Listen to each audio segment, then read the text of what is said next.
I just think, I guess, from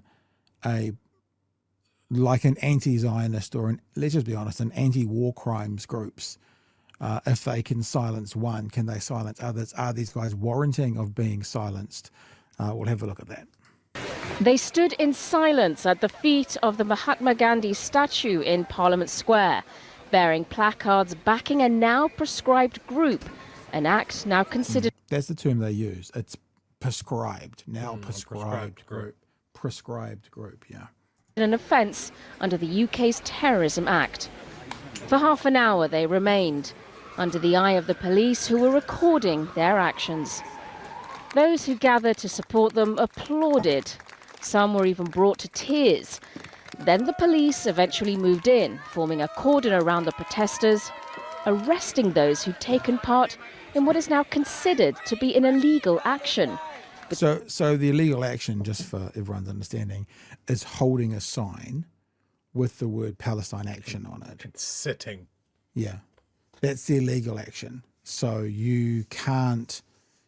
I was thinking about this because we kind of work in this world of marketing and pushback.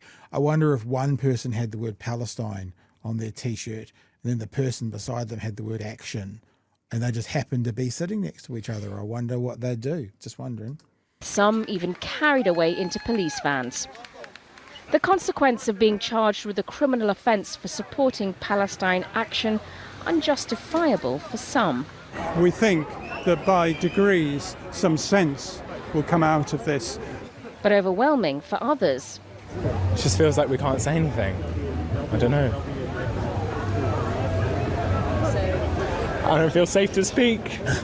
What the UK government are doing in oppressing protest rights is really scary, and it should scare all of us. This is the first action that the group has done since it's been prescribed.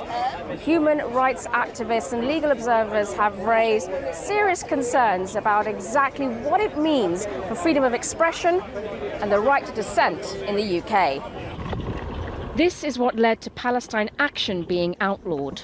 Now, I'm just going to pause here because as we're going to see what they did, but the reporter saying this is what led. I'm going to play you another small clip shortly that says there's a history of things. So it would be interesting to know exactly what it was. Because if it was this one action of, what would you call it?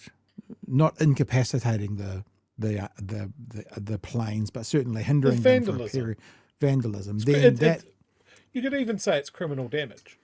Yeah, that actually then opens up to a whole bunch of questions around what does one group or one person need to do to be sentenced under terrorism laws, which is all a bit unclear at the moment, I think, even for people who are over there involved with it. Members of the group breaking into a military airbase and damaging 2 refueling planes. That led to the government using anti-terrorism laws to ban the group. A last-minute legal bid to postpone that failed, but a hearing later this month is expected to deal with whether the group's co-founder is able to bring about a High Court challenge to the government's decision. For now, Palestine Action joins 81 other organisations that are prescribed in the UK, including Hamas, Al-Qaeda and the neo-Nazi group National Action. Sonia Gallego, Al Jazeera, London. Now, you saw a shot at the very end there, and that was actually of I meant to push the front there. That was actually of an 83-year-old, I think she's a priest or a nun? Reverend, yeah. So she was there. So this is a picture of the 83-year-old priest who was sitting in a deck chair, holding a sign and got arrested. Reverend Sue Parfitt from Henbury in Bristol was arrested on the same day the group was outlawed. She was attending a demonstration in Parliament Square, London on Saturday.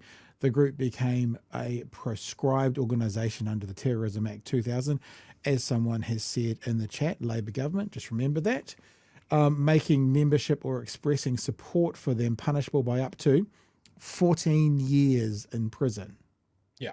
Met Police Commissioner Sir Mark Rowley said it's not about protest. This is about an organisation committing serious criminality. A total of 29 people were arrested at the demonstration and since have been released on police bail pending further issues. There was one more thing to show you. This was a conversation on Sunday morning with the Met police commissioner. This is just the first 60 seconds talking about this. Let's just briefly have a word about that protest yesterday. We saw some of the images from it this morning, including an 83-year-old female priest being taken away from a demonstration, having been holding a placard. Is that really a good use of police time? The law doesn't have an age limit, whether you're 18 or 80. If you're supporting prescribed organisations, then the law's going to be enforced. Officers, you could see, did it with great care and tried to preserve that person's dignity, but they're breaking a serious law. Palestine Action have, over the last 18 months, have to be careful what I say because there's cases coming to trial, but some really serious criminal offences that they're accused of. There are millions of pounds worth of damage on multiple occasions. There are assaults. There are weapons used. This is not about protest. This is about an organisation committing serious criminality, and obviously the Home Secretary was persuaded by the papers on her desk to prescribe them. That law's come into force, and if people want to defy that law, then we have to enforce it. OK, well, it'll be interesting to see what There you go. So that's what he had to say. Chewie. Assaults and weapons used? Well, that's what I was saying. He's saying over the past 18 months, there's a litany, is that the right word, of events and situations, whereas we're being told that because of the attack. That's why I said at the start of the show, maybe that's the straw. I'm not saying therefore it's justifiable, so maybe that's not in and of itself an isolated issue. Maybe there's a history that they know about. Yeah. This is some bullshit, and it's bullshit from a Labour Party over there. Keir Starmer is an embarrassment. I think if you're hauling 83-year-old reverends into the back of a wagon, you are not winning the narrative war there.